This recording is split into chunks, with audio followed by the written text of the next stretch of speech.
We always paint a fucked up reality that's not even true. It's reality what we think is true because our lives aren't what we want it to be.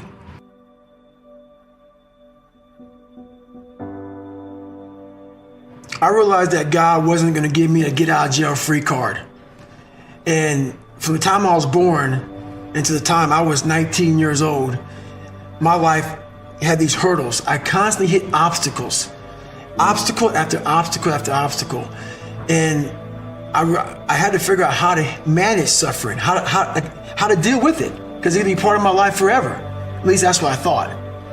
So in order to deal with it, I had to be able to conquer it and overcome it and deal with it and know that in this suffering, there has to be some kind of growth. With every obstacle, I look at it as friction now. Without friction, there is no growth. You have to have friction in your life to grow.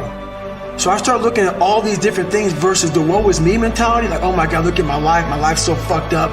I come from this fucked up family. I'm being beaten. I'm being abused mentally, physically. I start looking at it as the perfect trial ground.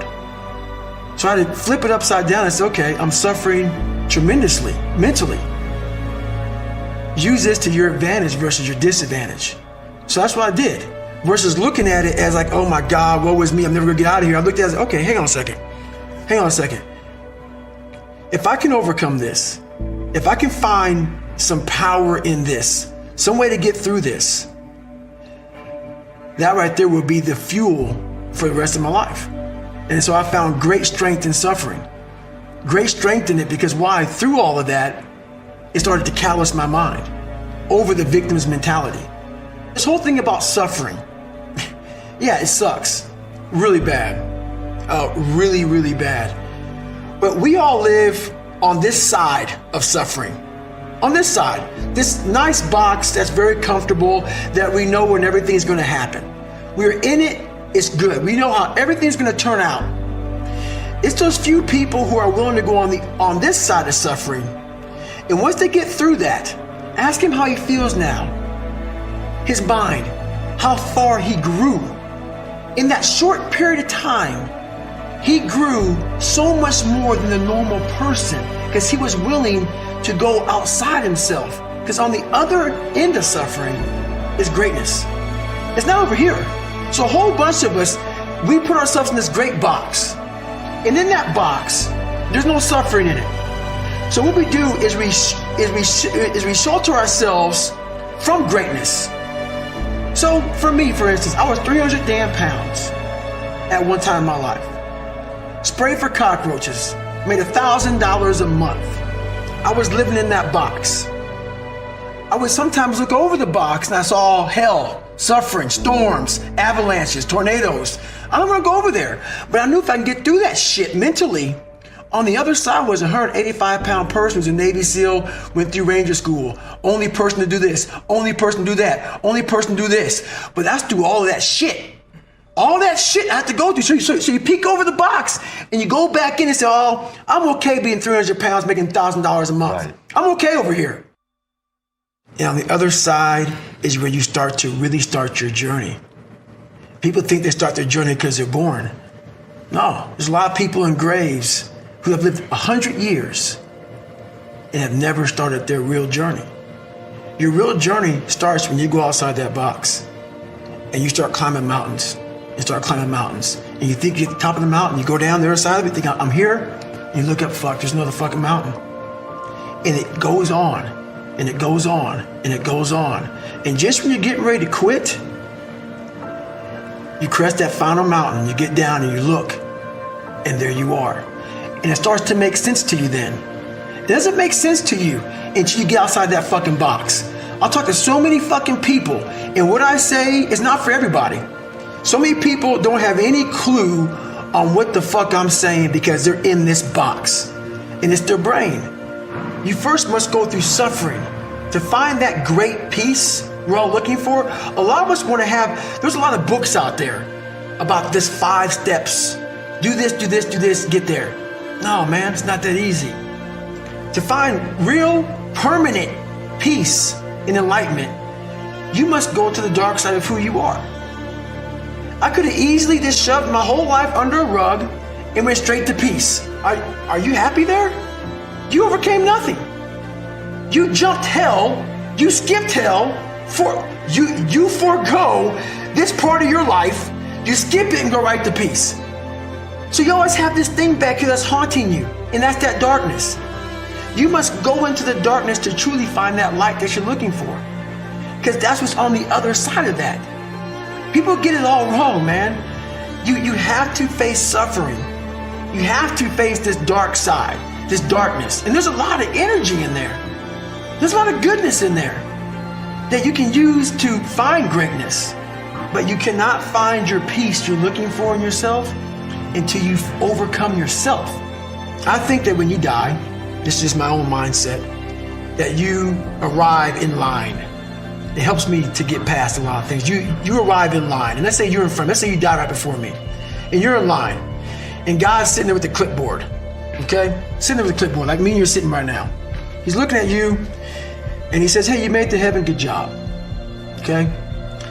And then he shows you the clipboard of what your life should have been. So you live this life that you thought you pushed so hard. Then you look at the clipboard. Let's say myself, this is now me, I'm talking about myself now. And let's say I got to heaven weighing 300 pounds. I was a guy that worked for Ecolab, which is a guy that kills cockroaches for a living, which is fine, it's a job. But then I look at this, and that's how I died. I look at this, and it says on here what I should have been, because God's all-knowing, right? I look at this, and it said you should have been 185 pounds, you should have broke Guinness Book of World Records, you should have been a Navy SEAL, you should have been this, you should have been that, you should have lived this great life, you should have been an inspiration, you should have inspired millions.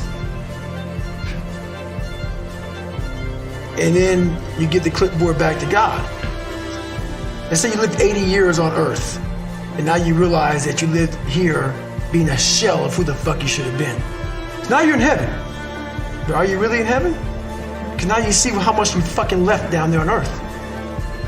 The root cause of the quitter isn't that you can't do 100 fucking push-ups. You can train anybody to do that. The root cause of the quitter is when you get in hell, you can't process it. It's too much to process.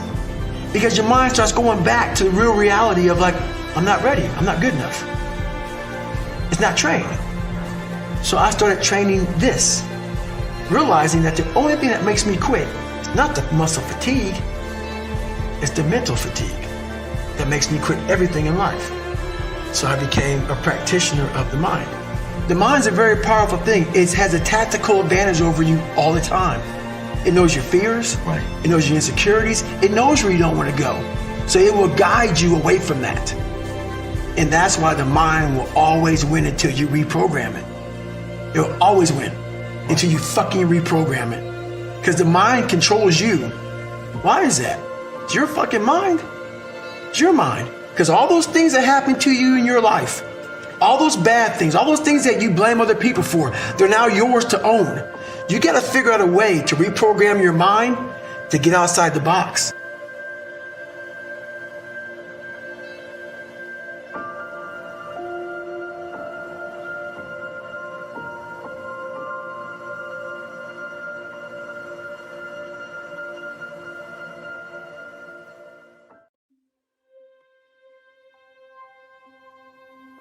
When you look in that mirror for so long and you're lying to yourself and you're lying to people, because I grew up in such a hostile environment from my dad beating the shit out of me. When you don't know right from wrong and you're just getting the shit kicked out of you because your dad's an alcoholic and all he does is beat you to death because that's what he does. Mm-hmm. And as a kid, you don't know up from down, right from left, right and wrong. And you grow up in this very misguided way of thinking. All you want to do is change your circumstances, and in that circumstances, your mom is in that also. So your mom, who's a good woman, you see her start to change. She starts to get lost in the violence of my father. So now you're in this hellhole, and this is where you live, and this is where you exist. So now to find myself, there was no mentors for me. There was no one that said, hey, this is how you do this. You know, I pretty much skipped all of school. I cheated all through school. I didn't know what the fuck I was doing. It was like having a kid and putting that motherfucker in the sewer and saying, I hope you fucking come out one day. That was my mentality. So I had to literally talk about, you know, a man I had to make a man in what I thought a man was supposed to be in my mind. I created what I thought a man was supposed to be in my mind. And that's what I started doing. So I looked at myself in the mirror, and when I looked at myself in the mirror, man, I wasn't proud of who I was. And I kept on backsliding. And I made a decision. When I was 297 pounds, I gained 125 pounds. I was 175 to 297. Had left the military, left the Air Force, and I was working for Ecolab, making $1,000 a month. I was at the bottom of the fucking barrel. I'd become exactly what life had made me, and what I had made me too. I said, I'm gonna die trying. I don't give a fuck what it does to me. I don't give a fuck if I break myself off. I don't care if I lose legs. I don't care if I have stretch. I don't care what it is. I don't care how much pain I go through. I don't care, but this reflection in the mirror will change, or I will die trying. I will die. I will not look at this guy in the mirror anymore, because I can lie to you right now. I go back to that mirror every fucking night, and I usually shave my head almost every damn night, and I gotta sit there for fucking 15 minutes and look at myself in the mirror. And that reflection is telling me every fucking thing I'm not. And it starts to, some of us are allowed to go away from that. I was haunted. Every day, 24 hours a fucking day, this voice would be in my head. Hey, motherfucker, you ain't shit. This is what you're gonna be the rest of your life, man. To the point I said, you know what? I'm gonna break myself off, man, trying to fix this person. So that's why it's worth it, because now sitting in front of you today, I earned the right to be broken. And people go, man, what does that mean? Every scar, every wound, every broken bone, every issue I had, even all these fucking little marks come in my body, it comes from sacrifice, trying to become someone. And I'm not saying do what I did. My life took me down a journey that almost forced me to propel myself to where I went. When you get in a real hard situation and you're miserable, that anger is gone. What comes up is real. The real feeling of who you are and where you're at. You don't want to care about them people who made fun of you in high school, or your dad beating the fuck out of you. Because now you become selfish. You're like, let's say you're in Hell Week, you're in that cold fucking water, it's 50 fucking degrees, and your balls are in your fucking mouth right now. You're sitting there thinking, oh fuck, dude, like your mind's not thinking, those fucking kids in high school bullied me, or my dad. Right, it's the least of your worries. No, you're thinking, so that anger can fuel you for so long. There has to be something so deep in you that drives you. So what really does it for me is I know what we're capable of. And I know that most human beings aren't willing to go where I am. And that's a very, very dangerous thing. I'm not saying I'm better than anybody else. Everybody has this talent. Sure. It's not a talent. It's just realizing that we stop way short of our true potential. So through my life, I realize these things. And I know what gives me fuel is I know that most people who are blessed with so much talent, great parents, great upbringing, didn't come from where I come from. They're gonna quit before me. Having all the tools that they have, they didn't have the ability to examine themselves. When you have everything so nice in life, it's great to have a great life. Yeah, no doubt. But what happens is you don't self-examine. You don't do a live autopsy. When you have a fucked up life, it almost forces you to do a live autopsy. It forces you to find strength from places that no one looks from. Because food is not at the ready. You know, I have a learning disability. It's not at the ready. I can't just pick up a book and start reading. Right. There's preparation behind everything I fucking do.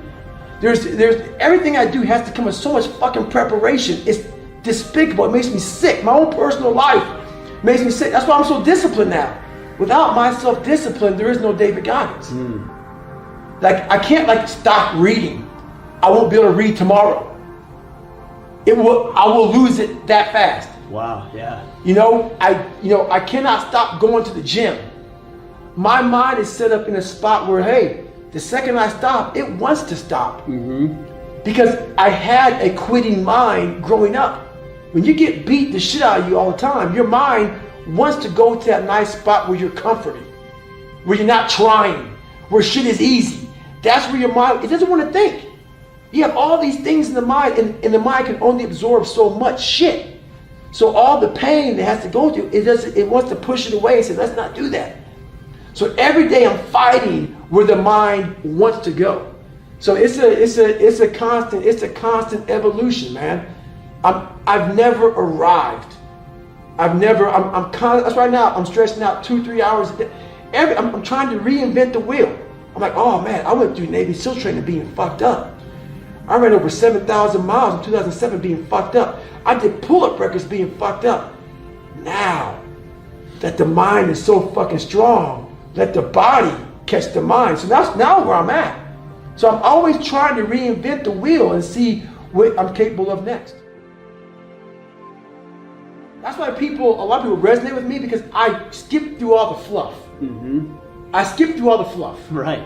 Fuck that. I can't fluff shit. I can't. Why? I don't know what that is. Life didn't present me with fluff. So I'm expressing to you what I know a lot of us are going through. A lot of us are going through fucking hell. Maybe not as bad as me, maybe worse than me. Sure. But they don't know how to express it, because we're supposed to live in a fucking world where we have to talk a certain way. We have to walk a certain way. We have to act a certain way. A kinder, gentler world. Nothing gets handled in that fucking world. You stay fucked up in that world. You stay in a world of things will get better because someone said they would, and I need to find peace. No, you need to go to fucking war with yourself, man. At the end of that fucking war, you'll sit back all damaged and bruised and scarred up and fucked up, and maybe your psoas muscles so tight that you may lose 2 inches on your fucking body. Who knows? But at the end of that fucking war, you're gonna sit back on a couch, maybe have a fucking glass of water. If you drink a beer, you drink a beer. The war may be 30 fucking years, but when it ends, you will know what the fuck it's all about then. And then you'll find your fucking peace. You'll find your fucking peace then. But until then, you'll always be searching to find that nice, kind book that guides you beyond all your personal suffering and shit. That miracles your fucking ass to peace. It doesn't happen, man. Maybe it does for some people, but you're just scratching the surface of real life. When you're knocked down, you gotta be that motherfucker whoever knocks you down, they gotta be afraid they knocked you the fuck down. They be like, oh man, this ain't gonna end good for me. I made a mistake. I made a mistake knocking this motherfucker down, because he's gonna come back. He's gonna come back. That has to be the way you look at life. I may not win battle. I don't give a fuck about that. It's that mentality.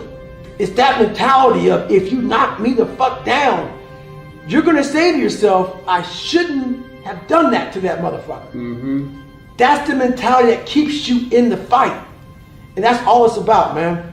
So what it means to be a man, it means everything. It means not sleeping sometimes. It means fucking sometimes, you go without to make sure that your family goes forward. And if not your family, maybe you're in combat. Maybe you're in a situation, you have to always make sure that you're doing for others before you do for yourself. But to do that, you gotta make sure you are a hard motherfucker. A man's a leader. So, and that is the fucking hardest thing. And a leader is a motherfucker, man.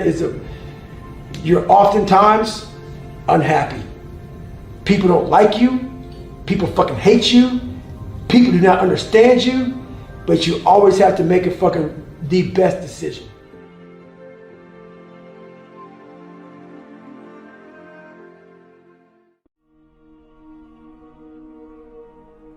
A lot of people, what they do is they have these finish lines. And I have a saying that says, I don't stop when I'm tired, I stop when I'm done. So when I was younger, I didn't have any goals. And it's not really so much about goals, it's just a fucking to-do list. Yeah. A to-do list. And as a human being, if you don't have a to-do list, you're gonna sit back and just fade away. It's like a lot of people who are in the military, who are in business, who are whatever, they say, hey, I want to do 20 years and I'm going to retire. Okay, what's next? So I have a what's next list. So then I never sit idle. I never sit idle. There's never one time in my life where I'm sitting back with free time and just enjoying the sun. I made it. Yeah. I've arrived. No. I've never arrived, and a lot of people say, are you happy?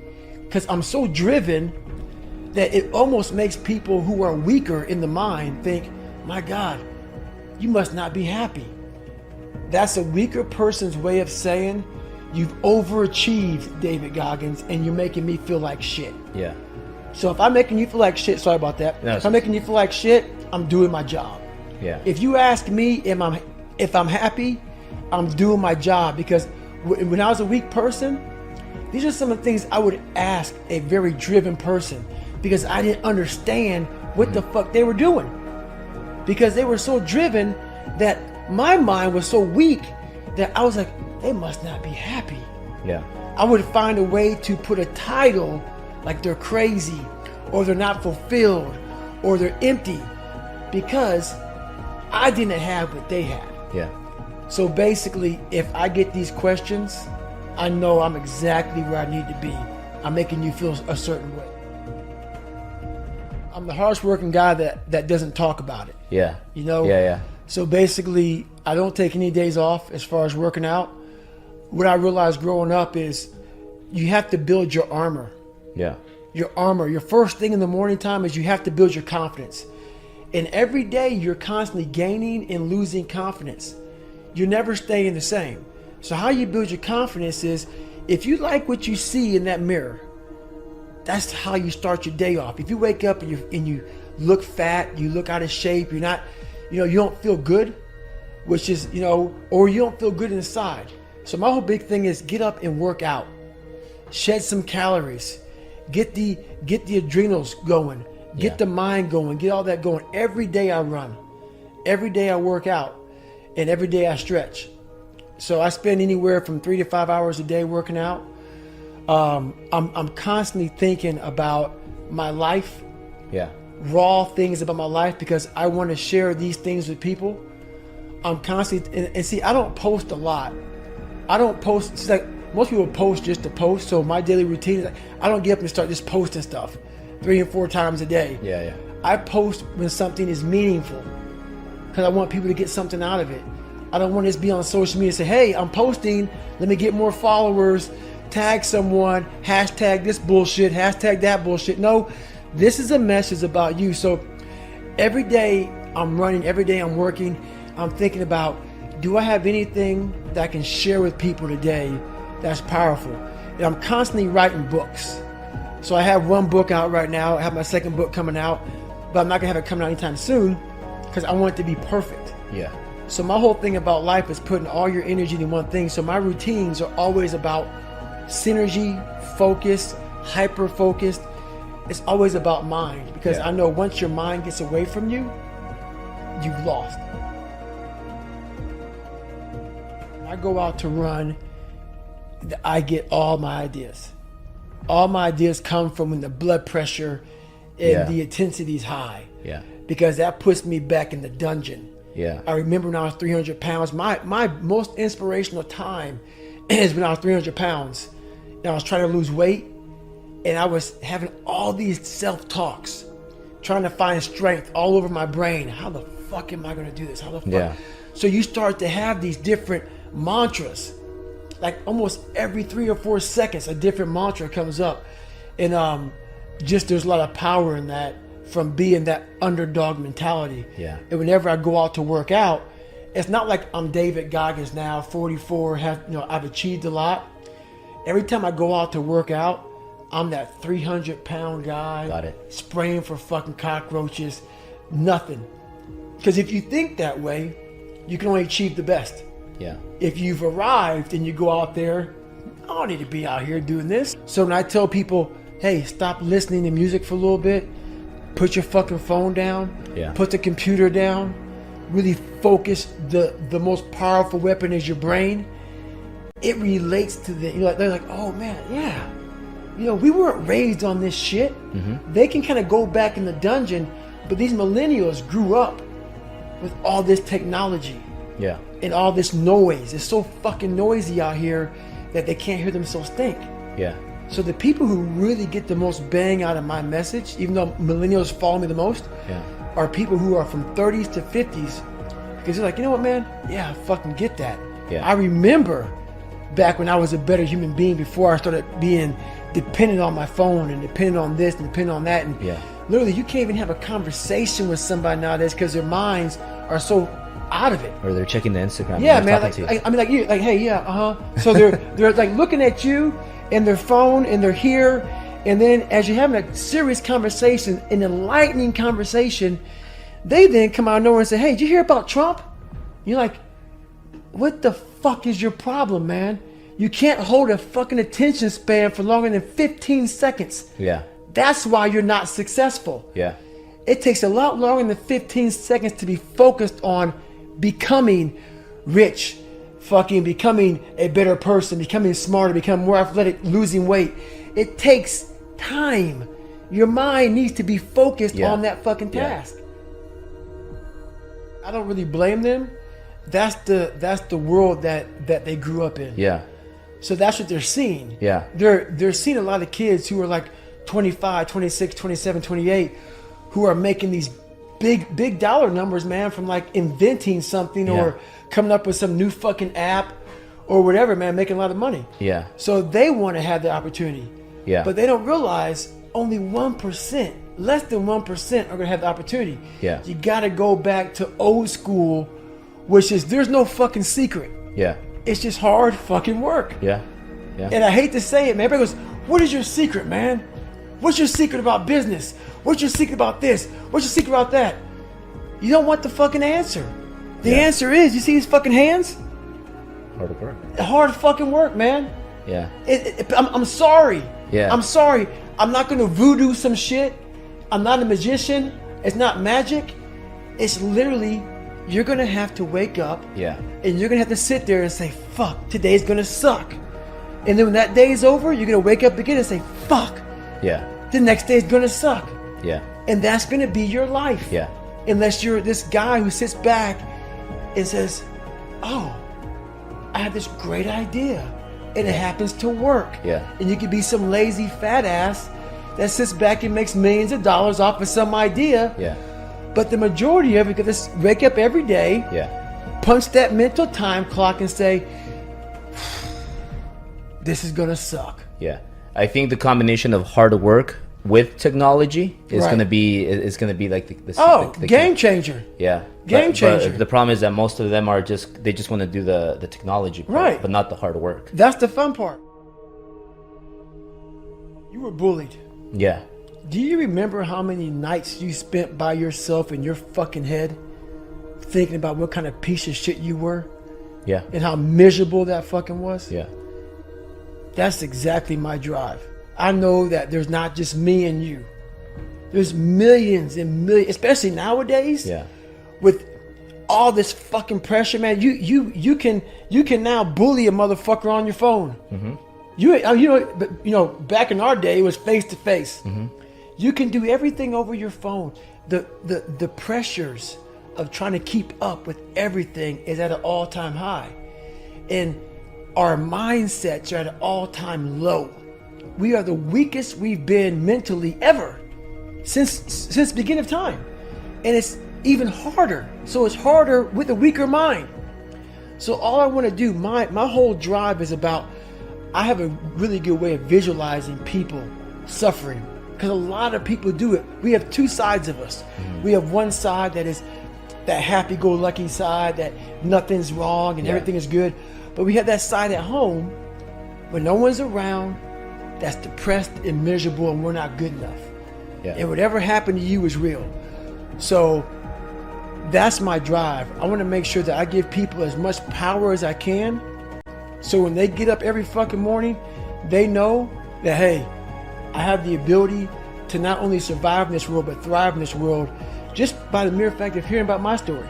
Yeah. So if I can help out people that way and make you a better human being, that's all it's about, period. Because I don't want anybody suffering the way I suffer.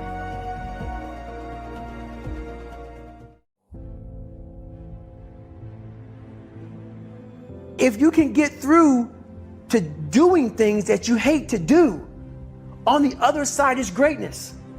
That's what people don't understand. By me running, I am callous in my mind. I'm not training for a race. I'm training for life.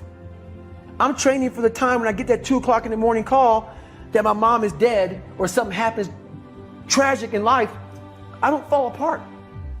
I'm training my mind and my body and my spirit so it's all one, so I can handle what life is going to throw at me. Because the life I've lived, it throws a whole bunch at you.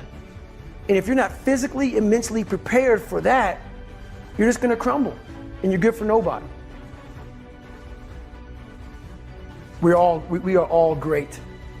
No matter if you think you're dumb, no matter if you think you're fat, no matter if you are fat, no matter if you've been bullied, or no matter if you just got back from Iraq or Afghanistan and you have no legs or your arms or whatever, man, we all have greatness. It just, you got to find the courage. You got to find the courage to put your Bose headphones on and silence the noise out of this world and to find it. And to find it because it's out there, but it's going to take hard work, courage, self-discipline. It's going to take all the non-cognitive skills. All the non-cognitive skills to be great. You know, smart is good, all this stuff is good. That's all cognitive. It's the non-cognitive skills that set you apart from everybody else. And that's what it's all about. My biggest advice to give everybody in the world is, like I say, we live in an external world. Everything is you got to see it, touch it. It's external. If you can, for the rest of your life, live inside of yourself. Stop listening to people who are calling you fat, gay, transsexual, nigger. Everything that is makes no sense. All these insecure people putting their insecurities on you, you got to flush it out. You got to take everything and throw it away. Right now, for you to find greatness in yourself, you're not going to find it by looking in a book or by even hearing me. I may give you the spark, but you've got to go inside yourself to find it. And that means you got to be quiet. Go in a room, stop talking, search your soul, search your mind, search your abilities, and you'll find it. But if you're not looking for it, you won't find it. So you got to go start your journey. And the journey starts with you finding, why the hell am I here on this planet Earth? Why am I here? And if you don't know that, you will live the rest of your life searching, always asking the question, why? You're lucky that you don't have to think like warriors think. You're very privileged. I chose this world to be a warrior, and I would choose it again if I came back to this world. But the mentality of a warrior is very different than normal mentality. You must be that person on that door, get ready to open it, thinking to yourself, if I die, so be it. The only way you can go in that door is knowing there's a great chance you're going to die. It's like being a SEAL, you train with live ammo. You jump out of an airplane, everything you do, you could die. So to be a warrior, why people don't understand me, I'm glad you don't understand me. Merry Christmas, good on you. Because being a warrior takes a whole different mindset. A whole different mindset to know that there's a great chance I may not be in the military. Like I was in for 21 years. I'm lucky. I'm very lucky that I'm alive, able to talk to you, able to still run. But when you sign up on that dotted line to be like a SEAL, your mentality changes. I may not live. You gotta accept that. And that's the mentality you have. And that's what makes you a warrior. If you're scared to die, you're a bad warrior. A lot of people, either you like me or you don't, even in the SEAL teams, but when you get to that door or you get on that mission or you get on that op, all that shit's out the door, man. You know, you do it honestly. I mean, people say all the time in these movies and shit, you really out there fighting for that guy beside you. And you can't be a coward. Because you know what, and this is how I look at everything I do now in life, and this sums it up. I hated jumping out of airplanes. I hated shooting guns. I hated the job as a Navy SEAL. But I did it because I wanted to change myself. Everything I do, I'm not really comfortable doing. But if you choose to go that route, to go be a Navy SEAL, because if you're choosing to do something, you have two routes. You can go there and be a little weak person and get through barely, and that's your reputation. Or you can go through the hardest guy you can possibly be, and that's your reputation. If you're choosing to do something, attack it, because they're going to remember you as not attacking it. So I want to be remembered. You can hate me, but there's one thing you can't say about me: I didn't attack it. So that's the mentality to have. If you're going to do something, you might as well attack it, because you can do it anyway. No matter what avenue I choose, I want to be the very best. And the very best may not be I'm number one. The very best is, did I leave everything inside of me out there?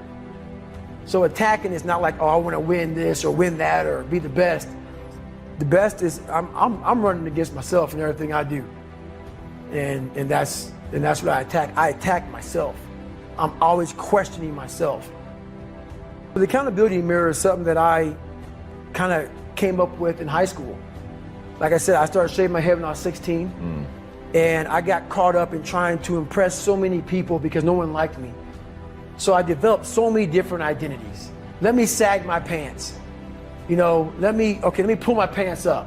Let me talk this way or act this way or be this way or whatever the hell it may be. God, dog, so many different things I did to try to fit in with so many different groups that when you look in the mirror, that's the one person you can't lie to. So every morning I would shave my head thinking, God, I would reflect back on some of the lies I may have told somebody or some of the ways I acted I didn't feel comfortable doing.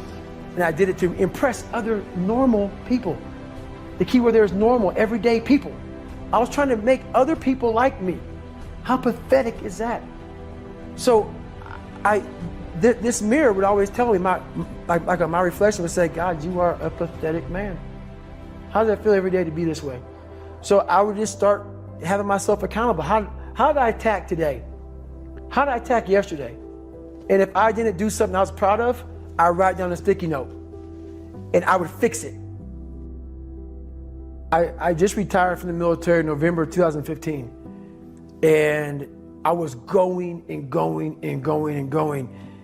And I never really, I was a happy guy, but I'm never in the moment of like sitting back and I want to travel here to have fun or do this or do that. I've never been that person.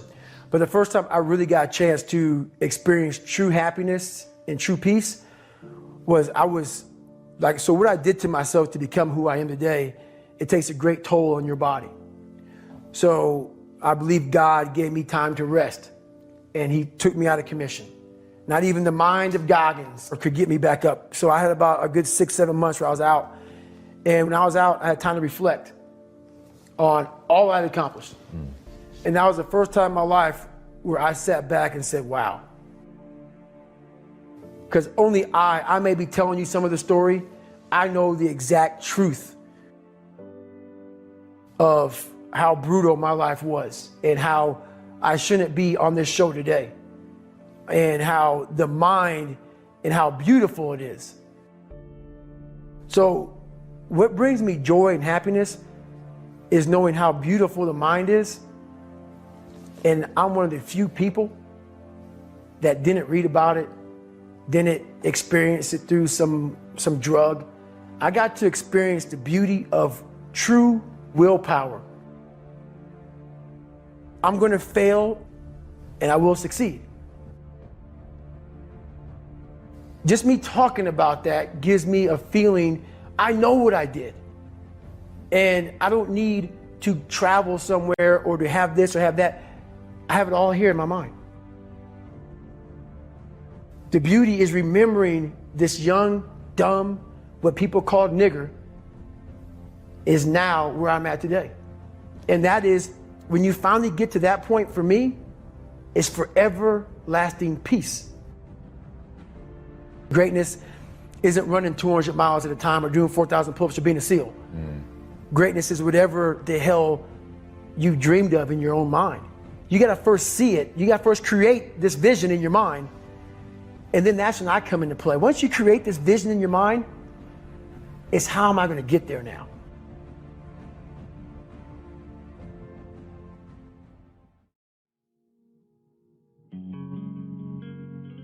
I had to invent this person. David Goggins is an introverted, soft kid that got beat up growing up, and mindset, had to lie to create friends, to get friends, to be accepted. So my life has really been about two people. Very scary, but two people. I had to invent a whole nother human being to get outside of my comfort zone. And that human being became Goggins. Goggins is like the guy that walks out of the phone booth. He's like that Superman that walks out of the phone booth. And I was talking to my fiance today about, it's kind of strange how sometimes I have a conversation between David Goggins, and Goggins will tell David Goggins about the shit he's done. And David Goggins like, what the hell, man? Why are you doing that? That's nuts. So it's kind of this battle between trying to find more of yourself, knowing that the real you is afraid, likes comfort, likes living in a world that is that likes to pat you on the back, give you the things that you want to hear, not the things that you have to hear to get better. So that's where all this kind of started from. And when people hear this podcast, they're going to hear a lot of things that they're going to want to put a title on me. They're going to definitely want to put a title on me to make themselves feel better. I asked them during this podcast, do not do that. Do not look at what you're going to hear. Put a title on me, because basically what you're doing is you're giving yourself a get out of jail free card. Exactly. That's all you're doing. So all you're doing is saying this guy was some super freak. He found some super thing in his brain that was locked up. He unleashed it and became this guy. It's a fucking lie. Because every day I wake up, I dread the day. I dread the day of what I'm going to bring on myself to get better. You know, I was sitting on the couch, saw this show on Discovery Channel, and that started the process of, I think I want to be a Navy SEAL. So I started calling up different recruiters, walking into some guy said to me, you're fat and you're black. He was an observant motherfucker. You know, I was 300 pounds, black guy walking, he was very observant. So that kind of went on for a while, and until I met one recruiter. And one recruiter saw something in me that no one else saw and gave me a shot.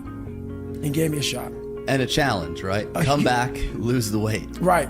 So basically I walked in, I had about 3 months, a little less than 3 months to lose 106 pounds. So I was like, this is fucking impossible, man. I can't do that. And at that time I had no real drive to be a Navy SEAL, to be anything. I just knew something had to change. I had to, this isn't gonna work, man. This lifestyle that I'm living, something has to change. So I went to work that day and I was spraying for cockroaches, and lo and behold, it's a very bad day at work. I found a whole bunch of cockroaches, rodents. It was a bad restaurant. And I came home, I quit my job that day. I was driving home, I said, I gotta fucking do something. And I said, I'm gonna go home and run 4 miles. And 4 miles is only a quarter mile. And then from there, the story really begins from that point. Well, that's what I realized for myself, was I wanted that comfort zone that everybody looks for, that pat on the back. They don't want to hear all the bad shit. They want to hear everything that they're doing right. And I realized that's what kept me in this world. That's what kept me in this world of not accomplishing anything. So what I did was I became that big, bad, nasty motherfucker that you don't want to walk into at nighttime. I became the roughest critic in the world on myself. And that's what changed me. I literally saw myself in the mirror.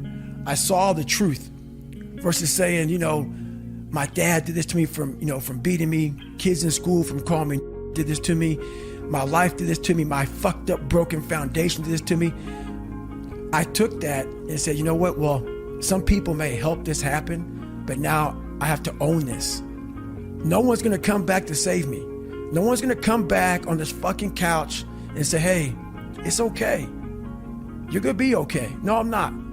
I'm not gonna be okay. I had to realize I had to take a stand. I had to make a real stand. And it was painful to look at who I was, what the world and myself created. It created a very lonely, depressed, insecure man that would do anything just to have a friend. And I saw that as very pathetic. When you look at the truth, it becomes very ugly and pathetic. I'm really good at creating an enemy. I'm really good at creating something that I'm against. And I'm also good at, if you ever tell me something that I cannot do, I'm gonna let you know that I'm doing it. Right. Somehow you're gonna fucking know one way or another that I'm doing it. It may not be like in your face. I may make sure that I run across the daggone world. So then it's on the news, and you turn the news on and say, how the hell did he do that? I want to do something that you know I'm here. I'm here. So every time I lose like a big significant amount of weight, I call that recruiter up and say, hey man, I'm here. I'm here. And before I knew it, man, this guy became almost like my best friend at that time. Because I started actually changing his life. You know, he started seeing, wow, man, like, I'm glad I took a shot on this guy. Right. And not only did I lose weight, I had to go back and take the ASVAB test again. It was like a watered down SAT a couple more times just to get in the Navy SEAL. So it was a big process. So that 3 months was packed full of like failures, depression, even more. But what I found out in that whole 3 months, I lived a lifetime. In that 3 months, I started realizing if I can flip these insecurities upside down, if I can flip this fear, if I can flip all this shit that made me this depressed, insecure guy, if I can flip it and make it work for me versus against me, I started seeing the power in failure, the power in insecurity, the power in self-doubt. Because I looked at everybody, it may not be true, but that's how I looked at everybody as being way above me. I thought to myself, if I can be at the lowest part in the world, in the sewer, and be able to overcome all this shit, I started using that as power. And I slowly started passing the guys from Harvard, the guys from MIT, the guys who were from great families and shit. I'm like, oh my God, I'm catching up. I had nothing. So I started flipping it and using it as power. Well, there's something that I invented a long time ago. And when you have nothing to draw from, I was able to find strength in every molecule of this earth. I'm able to be in a room with nothing, with no motivation, no inspiration, nothing, and find it. So what I did in those situations was I invented this thing called taking souls. When everybody's all fucked up and you're exhausted and you're weak and you're tired and you're looking around and everybody looks as bad as you or even worse, I'm like, you know what? I want to now make a statement. It's the perfect time to make a statement. To make a statement to let you know where your life ends and mine begins. And so the statement there is, I muster up every bit of strength from their looks on their faces and how they feel, and how I'm going to now, from my childhood, where I came from, how I was the bottom of the barrel, I'm now amongst all these uncommon people. I'm now going to now make you feel like you're common. So I used their sadness, their weakness, their parts of their life where, God, this sucks. I'm like all poopy pants and messed up. I used that for my strength. And I have this moment of like, let's say we're in the sand, we're running or whatever. I will do a surge. I will do something when everybody's like, how the fuck is he doing this?